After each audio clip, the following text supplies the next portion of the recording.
because like I said before, you got to want to do it. Yeah. And I was actually ready to take that, take that shift, going from someone that just plays an instrument to actually want to do it professionally. It's quite a big decision, It is, yeah. And my God, I'm sure you've had these situations as well that you have many moments that you want to give up.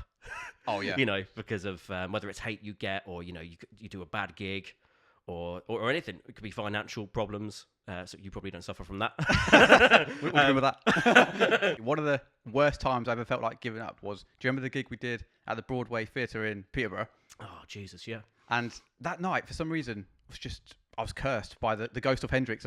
Well, you were cursed by the ghost of Broadway. Yeah. Honestly, that was a crazy night. Literally everything that could have gone wrong went wrong. Yeah. My whole family was there.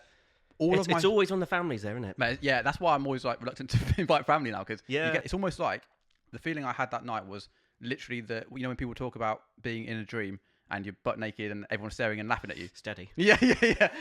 Yeah, I know you mean. It was like that. Yeah, literally every guitar I kept switching to, the strings were breaking. Yeah. My amps were cutting out.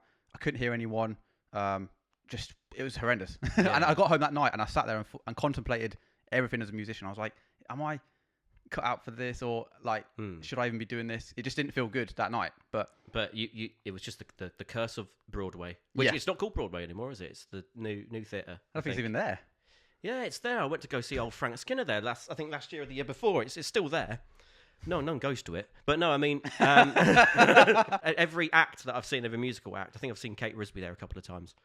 And I was watching a video of someone else, a guitarist, playing there, and and also went to see a Dubliners tribute. You can tell I'm Irish. A Dubliners tribute act, and every time that I've seen someone there, the guitar string, the guitarist string will break, and they had to do what you do, constantly keep getting new guitars or get someone to string it backstage or something like that. That was before pedal porn. It's funny because there was times where we'd be doing gigs, and right at the start of pedal porn, I remember I had some fuzz prototypes, and I'd actually be testing them on the road so that I knew they were fit for guitar players. But from years with me on the road, like every gig, I'd probably bring a new pedal to the gig when I like. So was it an addiction?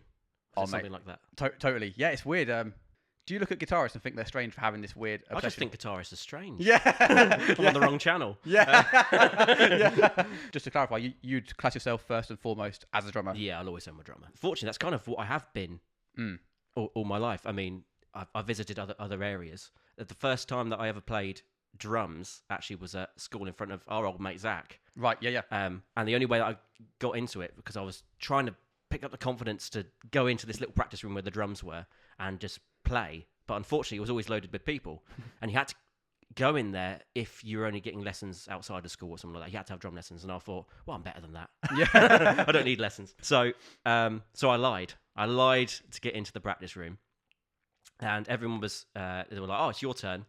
So there I am in front of, there's probably about 12 people in the room, and I started playing. Of course, didn't know what the fuck I was doing. Yeah.